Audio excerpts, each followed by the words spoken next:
ಅವನ್ಯಾರು ನಮ್ಮ ಹತ್ರ ಬಂದು ಹೇಳಕ್ಕೆ, ಇದು ನಮ್ಮ ಕಾನ್ಸ್ಟಿಟ್ಯೂನ್ಸಿಗಳು ಅವನ್ಯಾರು ಬಂದು ಇಲ್ಲಿ ಮಾತಾಡಕ್ಕೆ, ಅವೆಲ್ಲ ಸರಿ ಇದಲ್ಲ. ಮಾತಾಡ್ತೇವೆ ಕರೆದಾಗ. ಶಾಮನೂರು ಶಿವಶಂಕರಪ್ಪ ಅವರೇ 2023 ಚುನಾವಣೆನೇ ನನ್ನ ಕೊನೆ ಚುನಾವಣೆ. ಮುಂದೆ ಚುನಾವಣೆಯಲ್ಲಿ ನಾನು ಅಲ್ಪಸಂಖ್ಯಾತರಿಗೆ ಟಿಕೆಟ್ ಕೊಟ್ಟು ನಾನೇ ಗೆಲ್ಸ್ಕೊಂಡು ಬರ್ತೀನಿ ಅಂತ ವಿಡಿಯೋ ಕ್ಲಿಪ್ ಸಮೇತ ನಾನು ತೋರಿಸ್ತೀನಿ.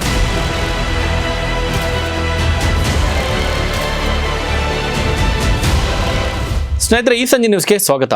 ದಾವಣಗೆರೆ ದಕ್ಷಿಣ ವಿಧಾನಸಭಾ ಕ್ಷೇತ್ರ ಉಪಚುನಾವಣೆ ಇದೀಗ ರಣಕಣ ಕಾವೇರ್ತಾ ಇರುವಂತದ್ದು. ದಿನದಿಂದ ದಿನಕ್ಕೆ ನೋಡಿ, ಈ ಕ್ಷೇತ್ರದ ಟಿಕೆಟ್ಗೋಸ್ಕರ ಕಾವೇರ್ತಾ ಇದೆ. ಶಾಮನೂರು ಶಿವಶಂಕರಪ್ಪನವರು ಕಾಂಗ್ರೆಸ್ನ ಹಿರಿಯ ನಾಯಕರು, ಮುತ್ಸದಿಗಳು, ಅವರಿಂದ ತೆರವಾದಂತ ದಾವಣಗೆರೆ ದಕ್ಷಿಣ ವಿಧಾನಸಭಾ ಕ್ಷೇತ್ರ ಉಪಚುನಾವಣೆ ಏರ್ಪಡುತ್ತೆ. ಇದೀಗ ಉಪಚುನಾವಣೆಯ ರಣಕಣ ಕ್ಷಣ ಕ್ಷಣಕ್ಕೂ ರಂಗೇರ್ತಾ ಇರುವಂಥದ್ದು. ಯಾಕೆ ರಂಗೇರ್ತಾ ಇದೆ, ಏನು ಎತ್ತ ಅಂತ ನೋಡೋದಾದ್ರೆ, ಇಲ್ಲಿ ಇಬ್ಬರು ನಾಯಕರು ಅಲ್ಲಿ ಕುರ್ಚಿಗೋಸ್ಕರ, ಟಿಕೆಟ್ಗಾಗಿ ಕಾದಾಟವನ್ನು ಮಾಡ್ತಾ ಇರುವಂಥದ್ದು. ಸ್ವತಃ ಕಾಂಗ್ರೆಸ್ನ ನಾಯಕರುಗಳು ಕುರ್ಚಿಗೋಸ್ಕರ ಅಂದ್ರೆ ಟಿಕೆಟ್ಗೋಸ್ಕರ ಕಿತ್ತಾಟವನ್ನು ಮಾಡ್ತಾ ಇರುವಂಥದ್ದು. ಒಬ್ಬರು ಜಮೀರ್ ಅಹಮದ್ ಖಾನ್ ಸಚಿವರು, ಮತ್ತೊಬ್ಬರು SS ಮಲ್ಲಿಕಾರ್ಜುನ್, ಅವರು ಕೂಡ ಸಚಿವರು, ಕಾಂಗ್ರೆಸ್ನ ಪ್ರಭಾವಿ ನಾಯಕರು ಕೂಡ ಹೌದು. ಶಾಮನೂರು ಶಿವಶಂಕರಪ್ಪನವರ ಮಗ ಕೂಡ ಹೌದು. ನೋಡಿ, ಶಾಮನೂರು ಶಿವಶಂಕರಪ್ಪನವರು ಅಂದ್ರೆ ಏನು, ಅವರ ಕೊಡುಗೆ ಏನು ಕಾಂಗ್ರೆಸ್ಗೆ, ಯಾಕೆ ಟಿಕೆಟ್ಗೋಸ್ಕರ ಈ ರೀತಿಯ ಫೈಟು? ಹಾಗಾದ್ರೆ ಜಮೀರ್ ಅಹಮದ್ ಖಾನ್ ಅವರ ಕೊಡುಗೆ ಏನು? ಇದೆಲ್ಲವನ್ನು ಒಂದ್ಸಲ ಪಕ್ಷ ಕೂಡ, ಹೈಕಮಾಂಡ್ ಕೂಡ ಅವಲೋಕನ ಮಾಡೇ ಟಿಕೆಟ್ ಕೊಡುತ್ತೆ. ಮತ್ತೊಂದು ನಿಮ್ಗೆ ನೆನಪಿರ್ಲಿ ಸ್ನೇಹಿತರೆ, ಕಾಂಗ್ರೆಸ್ನಲ್ಲಿ ಒಂದು ಸಿದ್ಧಾಂತ ಇದೆ. ಯಾವ ಕುಟುಂಬದಲ್ಲಿ ಕಾಂಗ್ರೆಸ್ನ, ಅದು ಒಂದ್ ರೀತಿ ತಲತಲಾಂತರದಿಂದ ನಡ್ಕೊಂಡ್ ಬಂದಿರುವಂತ ಕಾಂಗ್ರೆಸ್ನ ಸಿದ್ಧಾಂತ ಅದು.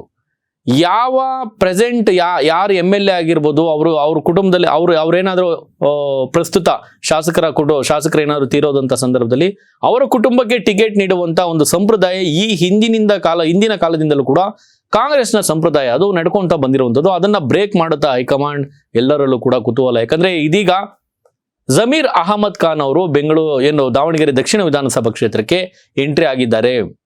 ಇಲ್ಲ, ಶಾಮನೂರು ಶಿವಶಂಕರಪ್ಪನವರು 2013 ಚುನಾವಣೆಯಲ್ಲಿ ಒಂದು ಮಾತನ್ನ ಕೊಟ್ಟಿದ್ದಾರೆ. ಇದು ನನ್ನ ಕಡೆಯ ಚುನಾವಣೆ. ಅದೇನ್ ಮಾತು ಅಂತ ನೋಡೋದಾದ್ರೆ, ಇದು ನನ್ನ ಕಡೆಯ ಚುನಾವಣೆ, ಶಾಮನೂರು ಶಿವಶಂಕರಪ್ಪನವರು ಹೇಳಿರುವಂಥದ್ದು.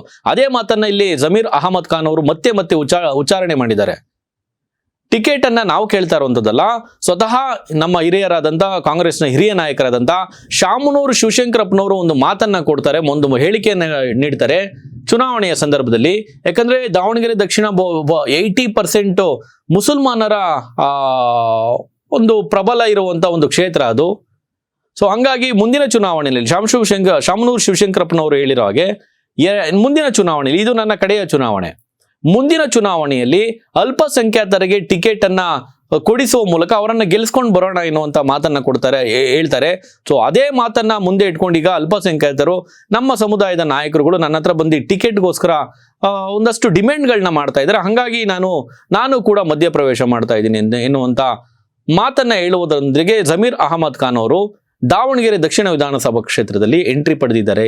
ದಾವಣಗೆರೆ ದಕ್ಷಿಣ ವಿಧಾನಸಭಾ ಕ್ಷೇತ್ರ ಇದು ನಮ್ಮ ಅಪ್ಪನ ಕ್ಷೇತ್ರ, ಇದು ನಮ್ಮ ಕ್ಷೇತ್ರ, ಇದು ನನ್ನ ಕಾನ್ಸ್ಟಿಟ್ಯೂನ್ಸಿ, ನೀನ್ ಯಾರು ಬಂದು ಮಾತನಾಡೋದಕ್ಕೆ ಎನ್ನುವಂತ ಕಟುವಾಗಿ ಏಕವಚನದಲ್ಲಿ SS ಮಲ್ಲಿಕಾರ್ಜುನ್ ಕೂಡ ಇಲ್ಲಿ ಪ್ರತಿಕ್ರಿಯೆ ಕೊಟ್ಟಿರೋದು. ಆ ವಿಡಿಯೋ ಕೂಡ ತೋರಿಸ್ತೀವಿ, ನೋಡ್ಕೊಂಬನ್ನಿ. ಅವನ್ಯಾರು ನಮ್ಮ ಹತ್ರ ಬಂದು ಹೇಳಕ್ಕೆ, ಇದು ನಮ್ಮ ಕಾನ್ಸ್ಟಿಟ್ಯೂನ್ಸಿಗಳು ಅವನ್ಯಾರು ಬಂದು ಇಲ್ಲಿ ಮಾತಾಡಕ್ಕೆ, ಅವೆಲ್ಲ ಸರಿ ಇದಲ್ಲ. ಮಾತಾಡ್ತೇವೆ ಕರೆದಾಗ. ಏನು ಜಮೀರ್ ಅಹಮದ್ ಖಾನ್ ಅವರ ಮಾತಿಗೆ ಟಕ್ಕರ್ ಕೊಟ್ಟಿರುವಂತ SS ಮಲ್ಲಿಕಾರ್ಜುನ್ ಅವರು ಬಹಳ ಕಟುವಾಗಿ ಏಕವಚನದಲ್ಲಿ SS ಮಲ್ಲಿಕಾರ್ಜುನ್ ಅವರು ಜಮೀರ್ ಅಹಮದ್ ಖಾನ್ ಅವರಿಗೆ ಪ್ರತಿಕ್ರಿಯೆ ಕೊಟ್ಟಿರುವಂತದ್ದು. ಅವನ್ಯಾರು ನನ್ನ ಕ್ಷೇತ್ರಕ್ಕೆ ಬಂದು ಮಾತನಾಡೋದಕ್ಕೆ, ಇದು ನನ್ನ ಕಾನ್ಸ್ಟಿಟ್ಯೂನ್ಸಿ, ನಾನು ನೋಡ್ಕೊಳ್ತೀನಿ ಅನ್ನುವಂತ ಮಾತನ್ನ ಹೇಳಿದ್ದಾರೆ. ಜೊತೆಯಲ್ಲಿ SS ಮಲ್ಲಿಕಾರ್ಜುನ್ ಅವರ ವಾದ ಏನು ಅಂದ್ರೆ, ನಮ್ಮ ಕುಟುಂಬಕ್ಕೆ ಶಾಮನೂರು ಶಿವಶಂಕರಪ್ಪನವರ ದ್ವಿತೀಯ ಪುತ್ರ ಆಗಿರುವಂತ SS ಗಣೇಶ್ ಅವರಿಗೆ ಟಿಕೆಟ್ ಕೊಡ್ಬೇಕು, ಅಥವಾ ನನ್ನ ಮಗ ಸಮರ್ಥ ಅವರಿಗೆ ಟಿಕೆಟ್ ಕೊಡಬೇಕು ಎನ್ನುವಂತ ವಾದವನ್ನ ಹೈಕಮಾಂಡ್ ಮುಂದಿಟ್ಟಿರುವಂತದ್ದು SS ಮಲ್ಲಿಕಾರ್ಜುನ್ ಅವರು. ಜೊತೆಯಲ್ಲಿ ಇಲ್ಲಿ ಜಮೀರ್ ಅಹಮದ್ ಖಾನ್ ಅವರು ಇಲ್ಲ ಅಲ್ಪಸಂಖ್ಯಾತರು ಇಲ್ಲಿ ನಾವು 80% ಇದ್ದೇವೆ. ಜೊತೆಯಲ್ಲಿ ನಮ್ಮ ಕಾಂಗ್ರೆಸ್ನ ಹಿರಿಯ ನಾಯಕರಾದಂತ ಶಾಮನೂರು ಶಿವಶಂಕರಪ್ಪನವರು 2023 ಚುನಾವಣೆಯಲ್ಲಿ ಹೇಳಿದ್ರು, ಇದು ನನ್ನ ಕಡೆಯ ಚುನಾವಣೆ, ನಾನು ನೆಕ್ಸ್ಟ್ ಮುಂದಿನ ಚುನಾವಣೆಯಲ್ಲಿ ಅಲ್ಪಸಂಖ್ಯಾತರಿಗೆ ಟಿಕೆಟ್ ಕೊಡಿಸ ಆ ಮೂಲಕ ಅವರನ್ನ ಗೆಲ್ಲಿಸ್ಕೊಂಡು ಬರ್ತೇವೆ ಅಂತ ಅವರೇ ಅವತ್ತು ಮಾತು ಕೊಟ್ಟಿದ್ರು. ಹಂಗಾಗಿ ಅಲ್ಪಸಂಖ್ಯಾತರಿಗೆ ಇಲ್ಲಿ ಜಬ್ಬರ್ ಅವ್ರಿಗೆ ಇಲ್ಲಿ ಟಿಕೆಟ್ ಕೊಡಬೇಕು ಎನ್ನುವಂತ ವಾದ ಮುಂದಿಟ್ಟಿರುವಂತದ್ದು. ಹಂಗಾಗಿ ಎಲ್ಲ ಒಂದ್ ಕಡೆ ಇವತ್ತು ಬಹಳ ತೀಕ್ಷ್ಣವಾಗಿ ಜೊತೆಲಿ ಏಕವಚನದಲ್ಲಿ ಎಸ್ ಮಲ್ಲಿಕಾರ್ಜುನ್ ಅವರು ಜಮೀರ್ ಅಹಮದ್ ಖಾನ್ ಅವರ ವಿರುದ್ಧ ಮಾತನಾಡಿರುವಂತದ್ದು. ಅವನ್ಯಾರು ನನ್ನ ಕಾನ್ಸ್ಟಿಟ್ಯೂನ್ಸಿಗೆ ಬಂದು ಮಾತನಾಡೋದಕ್ಕೆ, ನನ್ನ ಕ್ಷೇತ್ರದ ಬಗ್ಗೆ ಮಾತನಾಡೋದಕ್ಕೆ ಅವನ್ಯಾರು ಎನ್ನುವಂತ ಏಕವಚನದಲ್ಲಿ ವಾಗ್ದಾಳಿ ಕೂಡ ಮಾಡಿರುವಂತದ್ದು. ನೋಡಿ, ಇಲ್ಲಿ ಶಾಮನೂರ್ ಶಿವಶಂಕರಪ್ಪನವರ ಕುಟುಂಬದ ಕೊಡುಗೆ ಕಾಂಗ್ರೆಸ್ನ ಹೈಕಮಾಂಡ್ಗೆ ಅರಿವಿದೆ, ಕಾಂಗ್ರೆಸ್ನ ರಾಜ್ಯ ನಾಯಕರುಗಳಿಗೂ ಕೂಡ ಅರಿವಿದೆ. ಕಾಂಗ್ರೆಸ್ ಬಹಳ ಸರಳವಾಗಿ ಹೇಳೋದಾದ್ರೆ ಒಂದು ಘಟನೆ, ಈ ಹಿಂದೆ ಕಾಂಗ್ರೆಸ್ ಪಕ್ಷ ಆರ್ಥಿಕವಾಗಿ ಬಹಳ ಸಂಘರ್ಷದಲ್ಲಿ ಇದ್ದಂತ ಸಂದರ್ಭದಲ್ಲಿ ಆರ್ಥಿಕವಾಗಿ ಶಕ್ತಿ ತುಂಬಿದಂತ ಕುಟುಂಬ ಯಾವುದು ಅಂದ್ರೆ ಅದು ಶಾಮನೂರ್ ಶಿವಶಂಕರಪ್ಪನವರ ಕುಟುಂಬವು ಒಂದು. ಅದನ್ನ ಯಾರೊಬ್ರು ಕೂಡ ಅಲ್ಲೆಗಳಿದಿಲ್ಲ. ಹಂಗಾಗಿ ಎಸ್ ಮಲ್ಲಿಕಾರ್ಜುನ್ ಅವರು ಯಾರಿಗೆ ಸೂಚಿಸ್ತಾರೋ ಅವರಿಗೆ ಟಿಕೆಟ್ ಸಿಗಬಹುದು ಎನ್ನುವಂತ ವಾದ ಕೂಡ ಮುಂದೆ ಇರುವಂತದ್ದು. ಜೊತೆನಲ್ಲಿ ನೋಡಿ, ಅಲ್ಲಿ ಪ್ರಭಾ ಮಲ್ಲಿಕಾರ್ಜುನ್ ಅವರು MP ಆಗಿದ್ದಾರೆ, ಜೊತೆಯಲ್ಲಿ ಎಸ್ ಮಲ್ಲಿಕಾರ್ಜುನ್ ಅವರು ಕಾಂಗ್ರೆಸ್ ನಲ್ಲಿ ಸಚಿವರಾಗಿದ್ದಾರೆ. ಅವ್ರ ಅಪ್ಪ ಅವರು ಕೂಡ ಸಚಿವರಾಗಿದ್ರು, MLA ಆಗಿದ್ರು, ಅಧಿಕಾರವನ್ನ ಅನುಭವಿಸ್ಕೊಂತ ಬಂದಿದ್ದಾರೆ. ನೆಕ್ಸ್ಟ್ ಮುಂದಿನ ಬರುವಂತ ಮುಂದಿನ ತಲೆಮಾರಿಗೆ ಅಥವಾ ಮುಂದಿನ ನಾಯಕರಿಗೆ ನೀವು ಅವಕಾಶ ಕೊಡಬೇಕು ಎನ್ನುವಂತ ವಾದ ಕೂಡ ಅಲ್ಲಿ ಈಗ ಪ್ರಸ್ತುತ ದಾವಣಗೆರೆ ದಕ್ಷಿಣ ಕ್ಷೇತ್ರದಲ್ಲಿ ಕೇಳಿ ಬರ್ತಾ ಇರುವಂತ ವಾದಗಳು. ಸ್ನೇಹಿತರೆ, ನಿಮ್ಮ ಅನಿಸಿಕೆ ಪ್ರಕಾರ ಜಮೀರ್ ಅಹಮದ್ ಖಾನ್ ಅವರು ಸೂಚಿಸುವಂತಹ ಅಲ್ಪಸಂಖ್ಯಾತರಿಗೆ ಟಿಕೆಟ್ ಕೊಡಬೇಕಾ, ಅಥವಾ ಎಸ್ ಮಲ್ಲಿಕಾರ್ಜುನ್ ಅವರು ಹೇಳುವಂತಹ ಅವರ ಸಹೋದರ ಎಸ್ ಗಣೇಶ್ ಶಾಮನೂರ್ ಅವ್ರಿಗಾಗಿರ್ಬೋದು, ಅಥವಾ ಅವರ ಮಗ ಎಸ್ ಮಲ್ಲಿಕಾರ್ಜುನ್ ಅವರ ಮಗ ಸಮರ್ಥ ಅವರಿಗೆ ಟಿಕೆಟ್ ಕೊಡಬೇಕಾ, ಶಾಮನೂರ್ ಕುಟುಂಬಕ್ಕೆ ಟಿಕೆಟ್ ಸಿಗ್ಬೇಕಾ?